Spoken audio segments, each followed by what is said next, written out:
4. Donc là, on vous donne plusieurs expressions. Il faut regarder si elles sont simplifiables ou pas. Bien sûr, si elles sont simplifiables, on va simplifier. Alors, on va commencer par la première. Alors, vous avez L moins L0 divisé par L0. Alors ça, c'est une expression que vous allez retrouver donc en résistance des matériaux, hein, qu'on appelle aussi DDS, dimensionnement des structures. Donc ça, vous allez l'avoir bientôt. Alors, qu'est-ce qu'on peut faire? Est-ce qu'on peut faire quelque chose ou pas? Alors, en théorie, on pourrait laisser comme ça ne dérange personne. Après, on peut aussi éclater la fraction en deux, c'est une possibilité. Donc ça va faire du coup L sur L0 moins L0 sur L0. Et ce truc-là va faire 1. Donc on peut effectivement avoir ça. Alors, est-ce que vous avez gagné grand-chose entre ça et ça? Bon, je ne suis pas sûr. Honnêtement, pour moi, c'est deux notations équivalentes.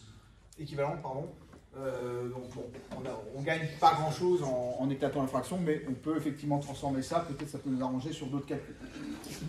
Alors, pour le B. Alors là, le B, c'est un grand classique. Donc j'ai 3x facteur de x plus 2 et j'ai divisé par x, d'accord? Alors, on sous-entend bien sûr que x différent de 0, parce que là, sinon, on va être embêté par rapport au dénominateur. Mais, du coup, ici, est-ce qu'on a le droit, du coup, de simplifier comme ça, comme je vois souvent sur les copies? Est-ce qu'on peut? Non, on ne peut pas? Si, on peut. On peut, parce que tout est multiplié, donc il n'y a pas de problème. Donc ça fait 3 facteur de x plus 2. Ensuite, pour le C. Alors le C, celui-là c'est pareil, je le vois très souvent. X carré plus 4. Alors les gens disent, bon après tout, bah, je vais éclater la racine en deux, d'accord, plus racine de 4, ce qui va faire finalement, donc racine de x carré va faire x et racine de 4 va faire 2. Est-ce qu'on a le droit de faire ça? Non, on n'a pas le droit. On n'a pas le droit parce que, regardez ici, entre les deux dans la racine carrée, vous avez un plus ou un moins, ce qui serait la même chose. Si vous avez un plus ou un moins, vous n'avez pas le droit de casser comme ça la racine et puis de vous arranger. Donc malheureusement, cette expression-là n'est pas simplifiable. Alors je continue à côté. Donc vous avez maintenant ça. Vous avez donc d sur d cube, d'accord? Alors, d sur d cube, est-ce que c'est simplifiable? Oui, c'est simplifiable. Alors, évidemment, il y a plusieurs façons, alors, il y a plusieurs méthodes. On peut tout simplement agir par rapport aux propriétés des puissances, mais on peut aussi dire que d cube, finalement, ça va être d fois d au carré. Ça peut aussi passer comme ça. Donc, effectivement, on va pouvoir simplifier un d. Alors, attention, s'il ne reste plus rien en haut, sachez que implicitement, c'est multiplié par 1. D'accord? Donc, ne mettez pas 0. Donc, ça va faire 1 sur d au carré. Donc ça, il n'y a pas de souci. Ensuite, pour le E. Alors le E, c'est pareil, je le vois très très souvent, celui-là. Alors, est-ce qu'on peut faire quelque chose? Est-ce qu'on a le droit ici de simplifier par 2, comme je vois souvent sur les copies? Non, c'est interdit. On ne peut pas. On peut pas. Alors, est-ce qu'on peut faire quand même quelque chose? Ouais, en fait, cette expression-là, malgré le fait qu'on n'arrive pas effectivement à simplifier les deux, que c'est interdit, on peut quand même simplifier.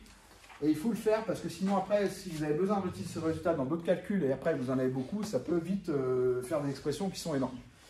Donc du coup, cette chose-là, il faut essayer de la simplifier. Pourquoi? Parce que j'ai un racine de 20. Et un racine de 20, ça peut simplifier.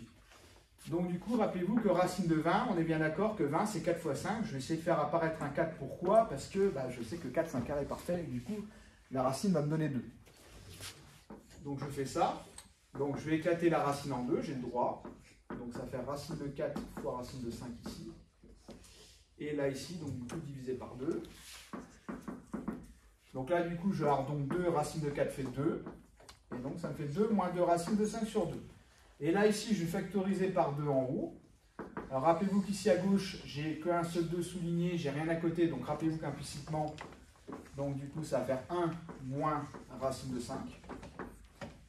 Et le tout divisé par 2. Et là, je suis revenu à une expression un peu comme tout à l'heure ici pour le P. Et en fait, on a le droit maintenant de simplifier.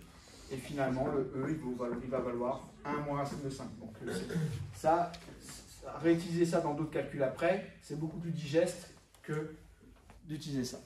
D'accord? Et le petit f, alors le f du coup, donc c'est 3 sur racine de 3. Alors normalement, conventionnellement, on ne laisse pas de racine au dénominateur. D'accord?